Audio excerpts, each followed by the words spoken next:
السلام عليكم، ان شاء الله تكونوا بالف خير وانتم تشوفوا فيديو اليوم ان شاء الله راح نديرونا بشكل جديد بشبيكه ولي زيستراس فقط. ان شاء الله يا ربي تعجبكم. وقبل ما نبداو نقول لكم اذا اول مره تزوروا القناه ما كنتوش مشتركين اشتركوا في القناه وفعلوا الجرس باش يوصلكم كل جديد. يلا نبداو. بسم الله.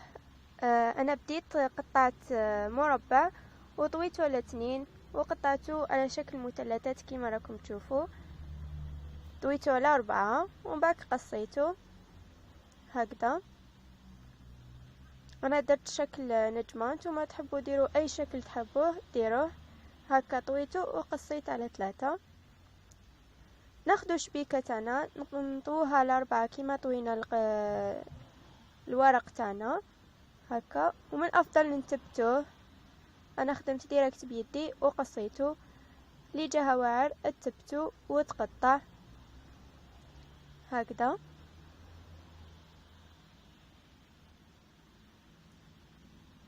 ومن بعد نفتحها ونتحصل على الشكل تاعنا هكذا. حطيت لكم فوق ورقه باش يبان. دوك نجيبوا لي زيستراس نقصوا شريط فقط. انا درت باللون الفضي، تحبوا ديروا بالذهبي ديروا بالذهبي. صف فقط. راح نديروه ساير داير على النجمه تاعنا، نلصقوه بالبيستولي طبعا هكا على كامل الاضلاع تاع النجمه المثلث تاعنا. كي نوصل للاخر نقص ونعاود نلصق كيما موالفين نديرو. حبيتو اشكال وخد اخرين راح نخلي لكم في صندوق الوصف لينا بلي درناهم قائمه تشغيل هكا. ندير ساير داير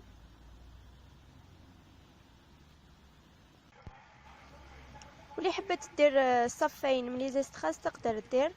انا درت صف واحد تا شباب، والاحجام تقدروا تكبروا وتصغروا كيما تحبوا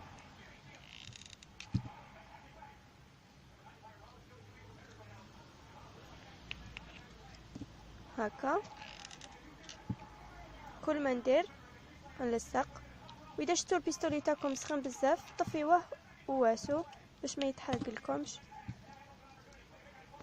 هكا. نواصلوا.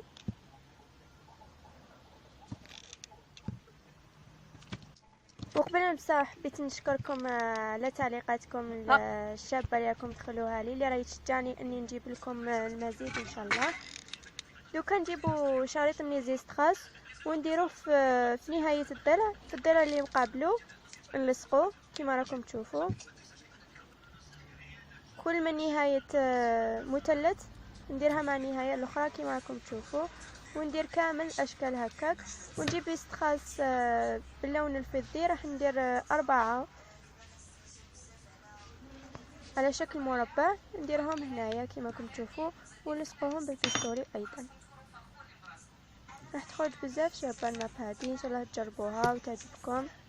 كما نلصق المربعات اللي درناهم باللون الفضي.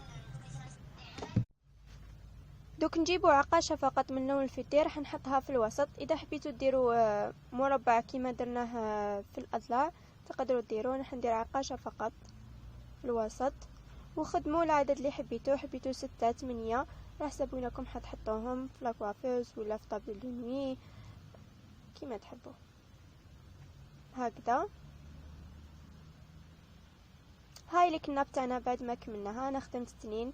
ان شاء الله يا ربي تكون عجبتكم. اذا عجبتكم تنسوش تخلوا لي جيم ورايكم في تعليق اللي راهو يشجعني باش نقدم لكم المزيد، وتشاركوها مع اصدقائكم باش تعمل فائده. ونشوفكم فيديو الجاي ان شاء الله. سلام.